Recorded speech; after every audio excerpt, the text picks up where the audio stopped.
Hello, I'm Monty. Hi, Monty. Thank you very much for coming out on a Friday night. It's very gracious of you all to be here. I want to thank the museum whose idea this was in the first place. I have been writing about this for about 3 years, but no one until Amanda came along and challenged me to sort of summarize it and synthesize some of what we've learned at Tyee. And I want to thank the readers of and donors to the Tyee who've allowed me to do this work for the last 3 years. It's unique as a journalist to be able to just focus on something for a long time like this, and I'm really grateful. So we're going to talk tonight a little bit about ending homelessness. There are a lot of organizations that help the homeless for a little while and keep them alive and keep them fed. This is a rather incredible one. This was taken in the First United Church on Hastings Street, which has about 200 people a night.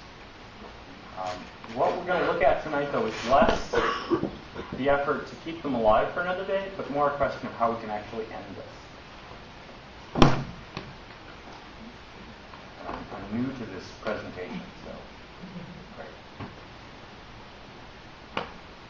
So we're going to talk about 4 pieces of this. Our problem, how we got here, what works, and what we can do about this. The photos tonight, in most of this presentation, are taken by people in the downtown east side, many of whom are homeless or underhoused, of people in the downtown east side. This is a guy named Sundance, who is actually a friend of mine, and I think he represents well a lot of the problems we're going to look at tonight. He had a less than perfect childhood. He's Aboriginal. At one point in his life, he had a home. He had a family. He actually ran a small construction company. And he's been in the downtown east side for at least 5 years, dealing with most of the problems we're going to talk about. So, we have about 10,000 homeless people in British Columbia. To put that in context, that's about the size of Whistler. To put it in another context, it's about 2 homeless people for every 1 athlete we're bringing to the Olympic Games here. The median age of the homeless who've been surveyed in Metro Vancouver, and we haven't done surveys throughout the province, so in some cases this is partial data, is 41 years old. Most are men, but among the women, half of them are Aboriginal. First Nations account for 2% of the population here in Metro Vancouver, but fully a third of the homeless. And we think that statistic is similar or even greater in other parts of the province. When we asked people in Metro Vancouver why they're homeless, why are you on the street, their answers were really quite clear. 25% said lack of income, 19% cost of housing, meaning they had some income but they couldn't afford what housing costs here. 17% through addiction issues, and 10% family conflict or abuse. One really interesting point I'm not going to spend a lot of time tonight is these first 2. If you take income and housing together, it means 44% of the homeless probably wouldn't be homeless if they had more income.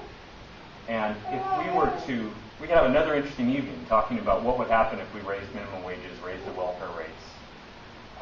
But that's not the topic of tonight's presentation.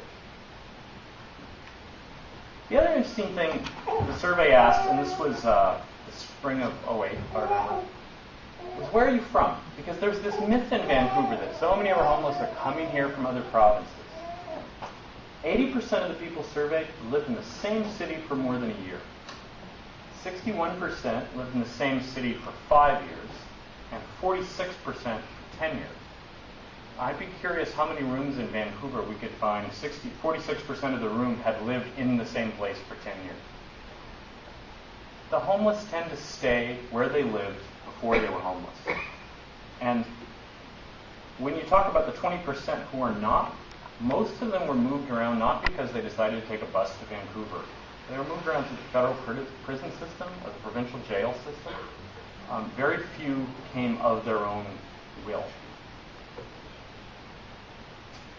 So how is this our problem? Homelessness is expensive.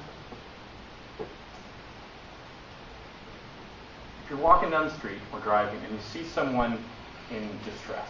And you want to help. So you call 911. You spend $100 of local tax money.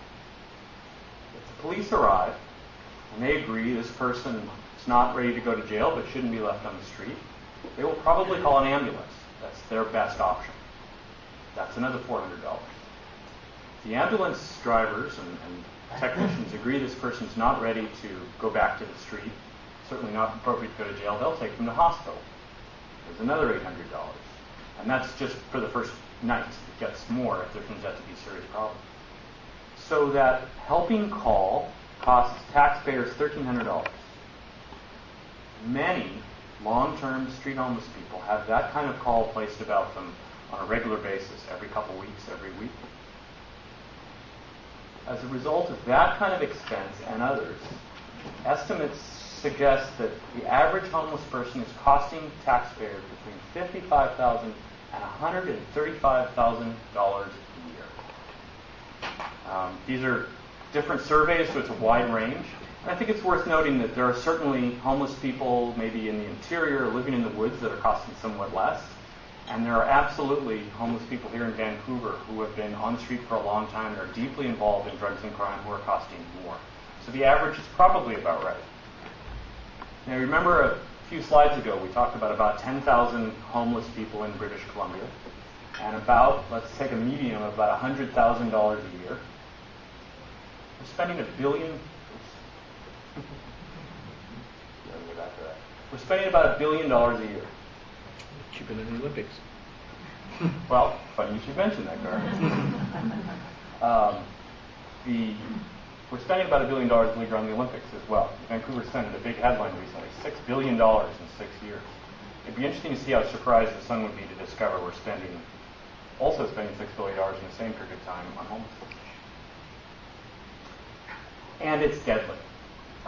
BC Coroner's Office says we're losing 32 or more people a year to homelessness, and many people have looked at this think their statistics are incomplete. But if you take the coroner's numbers as they are, we have someone dying of homelessness every 12 days in this province. I just want to introduce you to a few. This is Daryl McCasco. He burned to death while trying to warm himself with a Coleman stove. He's a father of 3 and he's 47 years old. This is Francis McAllister. He died of exposure in April 2008. He was Cree. He was 37 years old. This is Michael Hubbard. He was shot in March of 2009. He suffered from paranoid schizophrenia. He was a father of 2 and 58 years old. This was the space where a woman named Tracy burned to death under her shopping cart in December of 2008. She was from Abbotsford and she was 47 years old. And this is Curtis Brick. He died of heat exposure on Commercial Drive in July of 2009. He lay in distress for more than 6 hours as people continued to play in the water fountain, play music, have a normal day in a park. It was a very hot day last summer. Many of you remember that heat spell. He was 46 years old. And for me, Curtis is the one that gets me. Because I think it was the case in Vancouver just a few years ago that if someone was in distress in a park, we would have gone and checked. But all of us, myself included, have become so dulled, so accustomed to having homeless people in distress around us, that we are now capable, as a city, of continuing to play in the park and ignoring them. The reason this issue matters to me is that's not the kind of community I want to live in. So if you're like me, and like those of us at the Tyee, you start wondering at some point, how did we get here? How did this happen? And in order to kind of get a grip on it, I want to talk about homelessness in Vancouver, and this part of the slide is very much Vancouver focused, in terms of 3 eras, because it helps us put in context what's happening now. We're going to talk about the tents and shanties era, the cheap hotel rooms era, and the on-the-streets era. The one thing we're not talking about, I might note, is the 5,000 years of First Nations occupation. I don't know if there was homelessness as we know it. I just don't have any information on that. But pretty much from the moment white people got here, there was homelessness. This is a telegraph from Vancouver's first mayor. Our city is in ashes. If 3,000 people are homeless, can you send us any help?